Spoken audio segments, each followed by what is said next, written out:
When you're getting ready to conduct an interview for television, it's a good idea to get as much practice in as you can.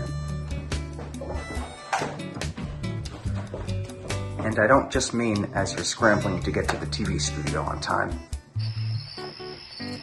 You can and should practice whenever you get some downtime.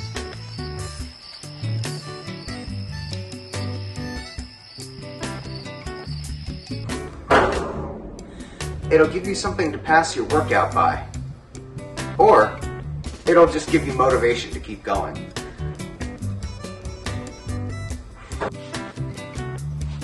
Or you can do it as you're getting ready in the morning.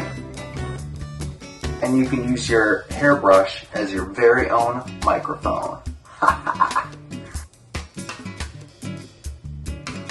Oh, I like to practice during the commercials of my favorite TV shows.